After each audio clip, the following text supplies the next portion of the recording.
उनसे हम यही बात करेंगे कि बेटो होश में आओ, पूरी दुनिया का कुफ्र तो तुम्हें खत्म करने पे तुला हुआ है सिर्फ इसलिए कि तुम मुसलमान हो, और हम ये मानने को तैयार नहीं है कि हम मुसलमान हैं। यानी बोस्निया के मुसलमानों की मिसाल से समझो बच्चों, उनसे ज्यादा यूरोपियनाइज्ड मुसलमान दुनिया में नहीं थे। युगोस्लाविया के मुल्क था ना, युगोस्लाविया एक यूरोपियन मुल्क था, और बोस्निया के मुसलमान वो थे जो खिलाफत उस्मानिया के दौर में कई सौ साल पहले वो पूरा खित्ता मुसलमान हो गया था, मगर कम्युनिस्ट रूल रहा, युगोस्लाविया रहा, वो सारे के सारे यूरोपियनाइज हो गए। उनके आबाओ अजदाद तुर्क हुआ करते थे, लेकिन वो सारे यूरोपियंस थे, युगोस्लाव जबान बोलते थे, वो बोस्निक जबान उनकी अपनी थी।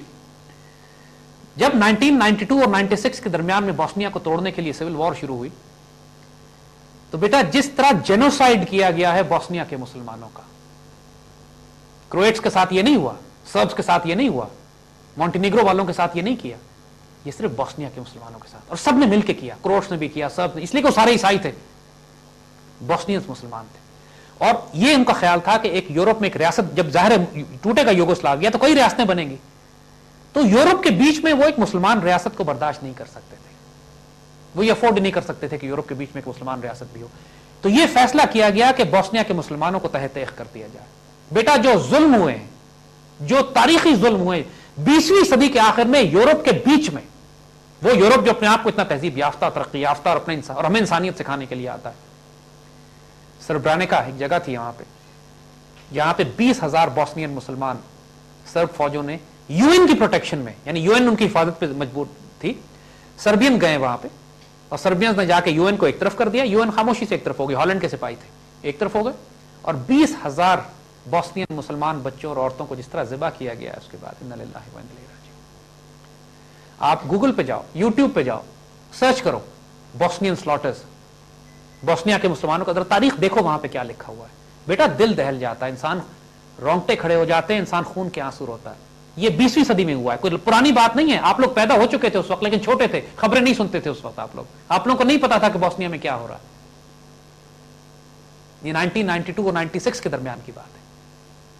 1 लाख से ज्यादा मुसलमान बच्चियों को बेहुरमत किया इन लोगों ने, सिर्फ इसलिए ज़िबा करते थे कि तुर्क, हालांकि ना वो इस्लाम जानते ना वो कुरान जानते, उन्हें कुछ पता ही नहीं था।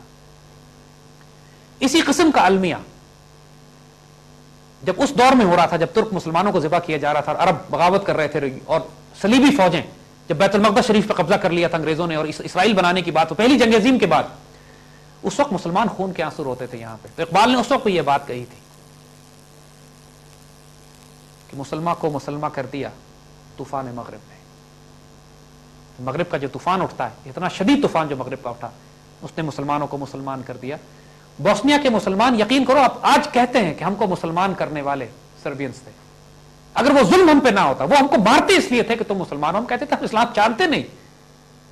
वो कहते थे नहीं, तुम्हारे बाप दादा मुसलमान थे, तुम्हारे नाम मुसलमानों जैसे, हम तुम आज भी अस्सलाम वालेकुम करते हो और फी अमान अल्लाह कहते हो और कुरान पढ़ते हो और कभी कभार, तो इसलिए इनको ज़िबा किया गया। तो बेटा आप चाहें या ना चाहें, आप मुसलमान बने या ना बने, अपनी आइडियोलॉजी को तस्लीम करें या ना करें, आपका दुश्मन आपको ज्यादा अच्छी तरह जानता है, वो आपको छोड़ेगा नहीं। You have no choice but to become Muslim, you have no choice but to own your ideology, जब तक आप अल्लाह के रसूल से, क्योंकि अब आपने सिर्फ मुकाबला करना है, सिर्फ मुकाबला ही नहीं करना, आपने इस आइडियोलॉजी, इस नजरिए, इस फिक्र, इस सोच को अपने कायनात के आगे पेश भी करना है। मशरिक और मगरिब अब इस वक्त वैक्यूम है, बहुत बड़ा खला है, कम्युनिज्म तबाह हो चुका है, कैपिटलिज्म कोलैप्स कर रहा है, पूरी दुनिया में कोई स्पिरिचुअल आइडियोलॉजी नहीं है।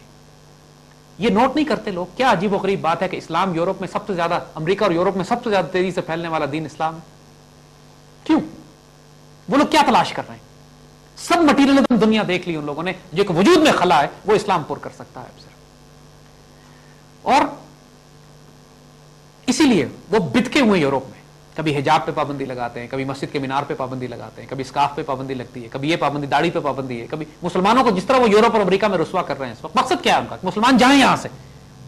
हाल इस वक्त ये हो चुका है कि यूरोप में, फ्रांस में इतनी तेजी से इस्लाम फैल रहा है कि इनको खतरा है कि शायद अगले 25 साल में इस्लाम यूरोप, फ्रांस में इतना डोमिनेट कर जाएगा कि France might become the first Islamic Republic of Europe. इतनी तेजी से इस्लाम वहां फैल रहा है। उनको, हमारे पास अफगानिस्तान में, जब हम अफगानिस्तान जहाद में शामिल थे तो पूरी दुनिया से मुसलमान हमारे पास जहाद में शरीक थे, हजारों की तादाद में कन्वर्ट्स थे, यूरोपियन, अमेरिकन कन्वर्ट्स, गोरे, व्हाइट, کنورٹ ہوتے تھے, पूरी पूरी फैमिली के साथ अफगानिस्तान में जहाद में शरीक. तो बेटा पाकिस्तान के नौजवान बच्चों को जिस तरह हिंदुआइज किया जा रहा है, अब जो सबसे ज्यादा तकलीफ हमें है ना जिस बात की, वो यही कि पाकिस्तान बनने के बाद हमारी उर्दू जबान को तबाह कर दिया गया. इकबाल का सारा कलाम उर्दू में, हमारा सारा दीन, जो हमारी ट्रांसलेशन, हमारा दीन का 1400 साल का खजाना उर्दू में बहुत काम हो चुका है. हमारी तारीख सारी उर्दू में लिखी जा चुकी है, लेकिन बच्चे उर्दू पढ़ते नहीं, अरबी फारसी आती नहीं. अब सारा जोर जो है वो टेलीविजन पे, नेट पे, इंटरनेट पे, मीडिया पे या एजुकेशन सिस्टम पे. जब हमारी इस्लामियात की किताबें ऑक्सफोर्ड और कैम्ब्रिज वाले लिखें और ईसाई लिखें, पाकिस्तान स्टडीज की किताब 8वीं 9वीं क्लास की हमने उठा के देखी, इमेजिन करेंगे कि पाकिस्तान स्टडीज की किताब जो ऑक्सफोर्ड या कैम्ब्रिज यूनिवर्सिटी की छपी हुई, उसमें लफ्ज पाकिस्तान नहीं था. गंधारा सिविलाइजेशन की बात हो रही है, अशोका की बात हो रही है, चंद्रगुप्ता विक्रमाजीत की कहानियां सुनाई जा रही हैं.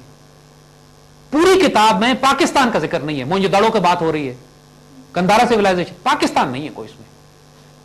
और पाकिस्तान का जिक्र है भी तो एक एक लाइन में कि 1857 की जंग आजादी में गदर हुआ, बगावत हुई, mutiny by the native soldiers, it was crushed, that's it.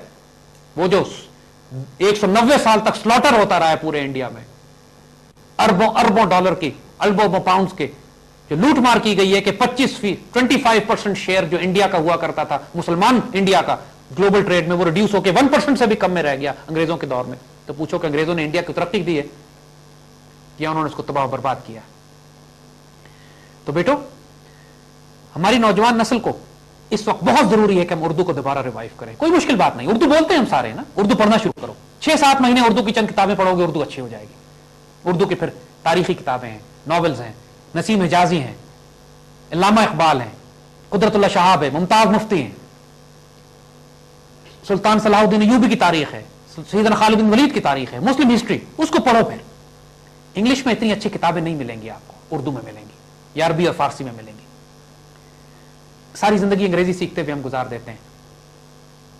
थोड़ी मेहनत कर लो, फारसी सीख लो, उर्दू अरबी सीख लो, कोई बड़ी बात नहीं है. चंद माह लगेंगे, आपकी फारसी तो उर्दू से बहुत नजदीक है, फारसी तो बहुत जल्दी सीख लोगे. इकबाल का 80% कलाम फारसी में है, और फिर उर्दू में. उर्दू भी बहुत काफी है हमारे लिए, लेकिन फारसी सीख लो तो बहुत ही अच्छी बात है. बेटा हमें अपनी तारीख, अपनी तकदीर, अपनी असास को दोबारा लौटना है वापस. देखो जुल्म इन्होंने तुर्क मुसलमानों के साथ क्या किया था. मुस्तफा कमाल ने जब खिलाफत खत्म की है, तो सबसे पहला जुल्म उसने जो किया है कि तुर्की जबान का रस्मुल खत तब्दील कर दिया. यानी तुर्की जबान अरबी में लिखी जाती थी, उर्दू स्क्रिप्ट में लिखी जाती थी. तुर्की, अरबी, फारसी, उर्दू, ये सब जबान एक रस्मुल खत में, हम राइट से लेफ्ट लिखते हैं. उसने टर्किश लैंग्वेज को लैटिनाइज कर दिया, ABCD से लिखना शुरू कर दिया. नतीजा यह है कि कई 100 साल का जो खजाना जो तुर्की जबान में ट्रांसलेट हो चुका था, वो तुर्कों के नौजवान नस्ल आज नहीं पढ़ सकती उसको.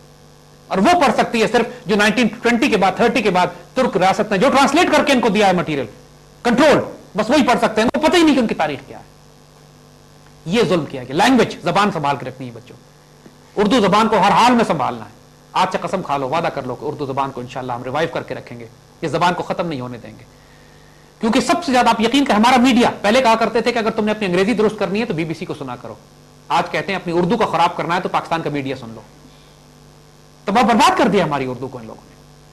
तो बच्चों उर्दू जब पढ़ोगे ना, जब इकबाल पढ़ोगे, अपनी तारीख और लिटरेचर पढ़ोगे, यकीन करो इकबाल के बारे में हम खास तौर पर कहते हैं मुमकिन नहीं कि नॉर्मल रह सको, तुम्हारे वजूद में आग लगा देगा. वो इकबाल के अंदर अल्लाह ने खास बरकत रखी है, वो आतिश फिशा है. आप सिर्फ इसको जरा सा छेड़ोगे ना, खुद भड़क जाओगे.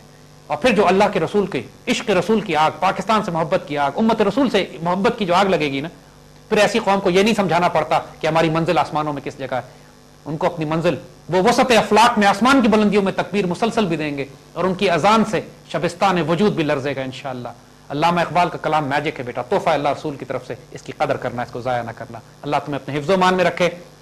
आज इंशाअल्लाह इस महफिल को खत्म करते हैं, इस हल्का 11 को. इंशाअल्लाह दोबारा आपसे मुलाकात होगी. फी अमान अल्लाह. अल्लाह आपको अपने हिफ्ज़ो मान में रखे.